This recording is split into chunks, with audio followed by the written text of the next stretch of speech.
In this video, we shall see the third and fourth lessons of our past ncert. So to start up with, it deals with the varieties of food our ancestors had and the base on which they had their food. It's all about climate, the vegetation in which they were living. For example, not all the crops requires the same kind of climatic conditions like rain or temperature, whatever. So in that case, based on the region they live, they had wheat or rice or cereals or whatever, based on the conditions they prepared. Also, even the rearing of animals was based on that climatic conditions. For example, goat and sheep can live in dry areas much easily than cattle. So people who live in dry and hilly areas, they depended more on goats and sheeps.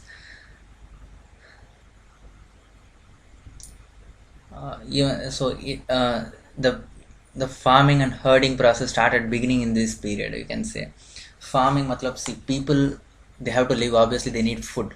So they were looking for the cereals, and they don't want the birds or animals to disturb their crop, their food. So they were taking care of it, and this is the way agriculture got initiated. Matlab, by saving the crops, they learned the importance of crops. Then by observing the nature, they started growing the crops. Even animals, they started taming the animals. The first animal to be tamed was the wild dog. And if you see how they have tamed, they have kept the food outside their house for the animals, and it started coming near the house. Then they tamed it slower and slower, day by day. Further advancement was about use of parts. Generally, parts were used to store food grains as they started agriculture. Then even animals were considered as store of foods. Why? Simple reason, it gives milk and meat. So it's a kind of store, right? Storage of food. So it also is grouped into store of food. Then I have given few places to remember. Please do remember this. This may come in match the following, or it may help you to at least eliminate few answers, if not to find the answer. Then let's move on to settlements. The settlement starts with pit houses. For example, people who live in Jammu Kashmir, to keep themselves away from the shivering cold, they used to pit houses. There will be stairs to go underground. Then they were using polished tools. This is like a kind of Neolithic age. So the stone tools were polished, and they were even more sharper, and it has its own use. And the parts which was used to store grains, and they started using it to cook food as well. Then they started weaving of cloths. After the cultivation of cotton, they started to weave cloths as well. Then one more interesting thing to see is the tribal life of the people. See, even now in tribal areas, this custom exists, like share and live. Everything is a property of the community and not of any individual. So whatever they have, they used to share the resources, and they will live. There will not be much difference between rich and the poor in the tribal community. And also keep another remembering point, jadeite. It's a stone from China which is found in Brahmaputra Valley. It may be helpful for exams. Next we move on to chapter 4, in earliest cities. The earliest history, when someone say what is the earliest known city to you, obviously you remember Harappa, Mohenjo-daro, matlab Indus Valley Civilization. So it has been asked in mains also, like to describe the features of that civilization. So first, when we talk about Indus Valley Civilization, it's an advanced civilization of that period. We have a citadel on the western side and a large town on the eastern side. Mostly citadel was used by administrators. It is believed that citadel was used by administrators, and the large town was the place where common people used to stay. And we could see the usage of burnt bricks, the construction of houses, or to close the drainage. Everywhere people used burnt bricks. Then the drainage, Indus Valley Civilization has a very proper drainage, and the drainage was closed by the slabs or burnt bricks. So it was a planned city basically.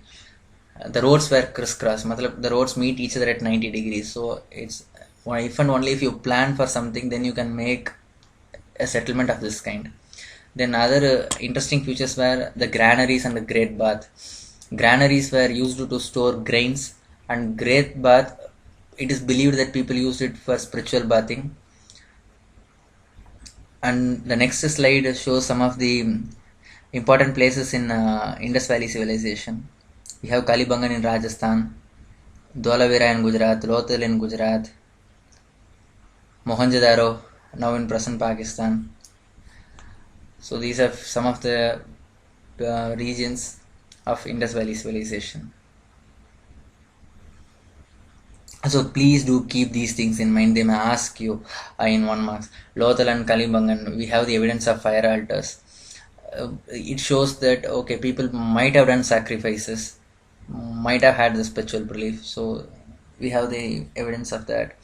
Then in Mohenjo-daro we saw a great bath, which was used for spiritual bathing, which I mentioned before. Then we have piece of cotton, and the good thing about great bath is even now you can see that there is no seepage of water in that. So they have used Indian tar, natural tar, to maintain that bath without any seepage. And then we have the evidence of seals, parts, and metals being used by the people, and few metals were imported by the trade. For example, copper, it was taken from Rajasthan and sometimes from Oman, bronze from Afghanistan and Iran, gold from beds of Karnataka, precious stone, those were got from Gujarat, Iran and Afghanistan.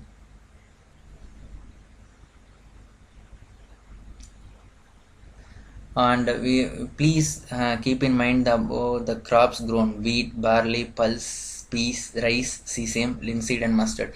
Maize has not been mentioned, so please keep that in mind. Then we could see that people have started using plow. We don't have physical evidence of plow, but we have it in the terracotta form. Mostly plows would be in wood, right? So it hasn't survived for this long period, so you don't have it physically, but still this terracotta figurine shows that Indus Valley people have the knowledge of plow. Then Harappans reared cattle, sheep, goat and buffalo. Please do keep these names of the animals in mind. They also collected fruits like bear, caught fish and hunted wild animals like the antelope. So that's why they were surviving along with the nature, That's what all these try to establish. In the meantime, they were in the progress of civilization, like they were learning farming, cattle rearing. From gatherers and hunters, people are growing. They are getting civilized more and more. Then there are a few places which we have to keep in mind. For example, Dholavira. In most of the places we used to have a Harappan script in small seals, but here we have it in large carvings, so it's worth noting out. Then we have Lothal, which is basically a dockyard, which is by the side of river Sabarmati. Keep this in mind, it will help you in prelims. Then once we have gone through civilization, we have to talk about the decline as well. There are so many stories around the declination of this civilization, but we don't have a strong evidence of saying that this fact is true or that fact is true. People say that the rivers might have dried up, or they might have dried due to floods. There can be chances of earthquakes. The people even could have shifted because of deforestation, as they were using woods as the fuel around. So the reasons are many, but still nothing has been confirmed regarding this. Thank you for watching this lesson. Hopefully it will help you. Please do like and share if you feel that you have benefited from this. Please do subscribe for more videos. Thank you.